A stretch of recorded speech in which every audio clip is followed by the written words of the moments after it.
Due to be launched from Larnaca's waters, the open arms vessel hopes to use a sea corridor newly opened by the European Union. A sign perhaps of the desperation of many countries at the lack of aid getting into Gaza. Even as the ship sets sail, it's not clear where it might be able to dock yet. What is certain, its cargo is precious. A barge loaded with 200 tons of food provided by a US charity, and it's desperately needed. We will tow this platform to Gaza, where the last mile will be the most complicated operation. The disembarkation will be done on a pier that is being built right now by the World Central Kitchen. After 5 months of war, the region is facing widespread hunger. The UN says 25% of Gaza's 2.3 million population are on the brink of famine, and children are starving to death.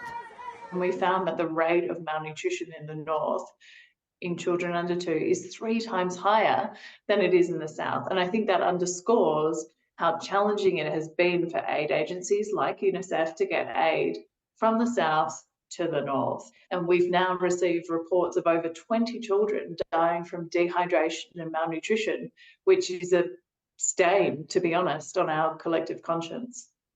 Once it leaves Larnaca, it should take around 2 to 3 days to reach Gaza. But Gaza has no functioning port, so American charity workers are currently building a temporary one. The shallow waters add to the difficulty, as does the continued Israeli bombardment. Israel, which has denied impeding humanitarian aid getting through on land, says it welcomes the new shipping route. The very fact it's needed, a sign of growing frustration, and not just from the EU, but Israel's staunchest ally, the United States, too. On Friday, as President Biden announced the building of the floating pier to receive the aid, his mood was captured by a hot mic moment about the Israeli Prime Minister, Benjamin Netanyahu. I told him, baby, show me pieces. I said, baby, you know I can't come to Jesus. In less biblical terms, time for Netanyahu to read the room and hear the calls for a change of course.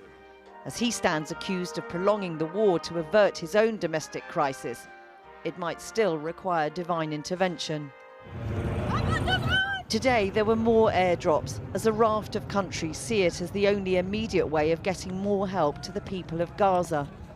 But it's expensive and unreliable, and dangerous too. 5 people were reported to have been killed and 10 others injured yesterday when aid parachutes failed to open. While Israel may have welcomed the new shipping route, it cautioned that, like the aid trucks held up at checkpoints, the ships would also have to go through security checks. And in the meantime, Israeli airstrikes continue and the death toll in Gaza rises.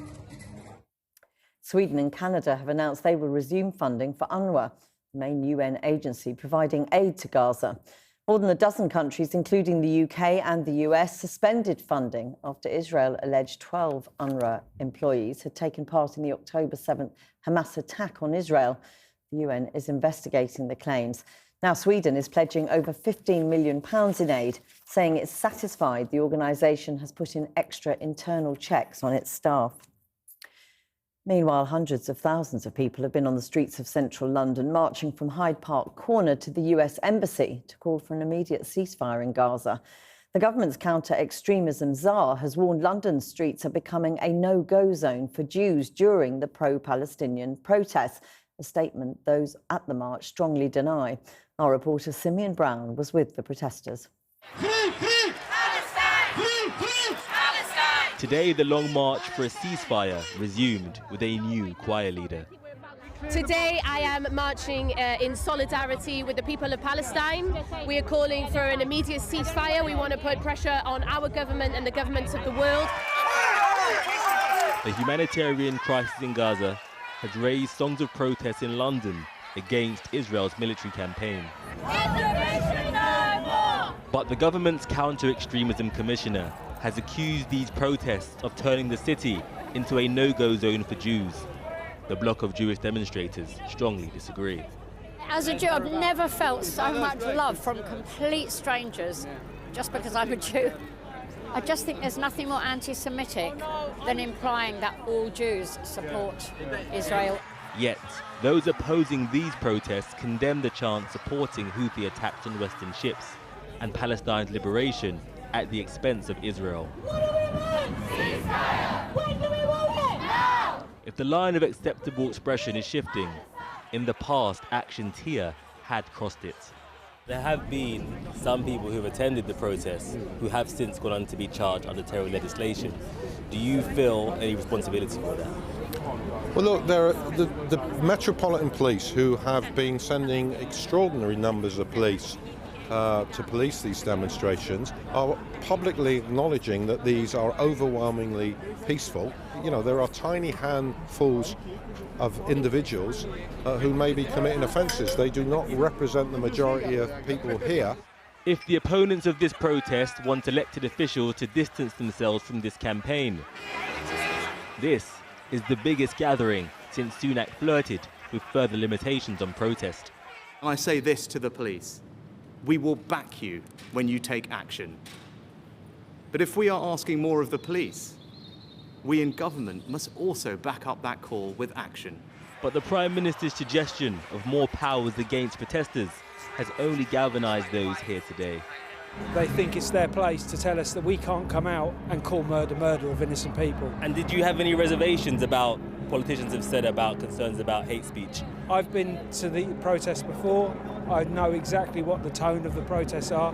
It's not about hate. If anything, it's about love. What do you make of the framing of these protests as harmful and dangerous? I mean, look around. We've brought our baby here. We obviously wouldn't do that if we thought it was dangerous. It's completely peaceful.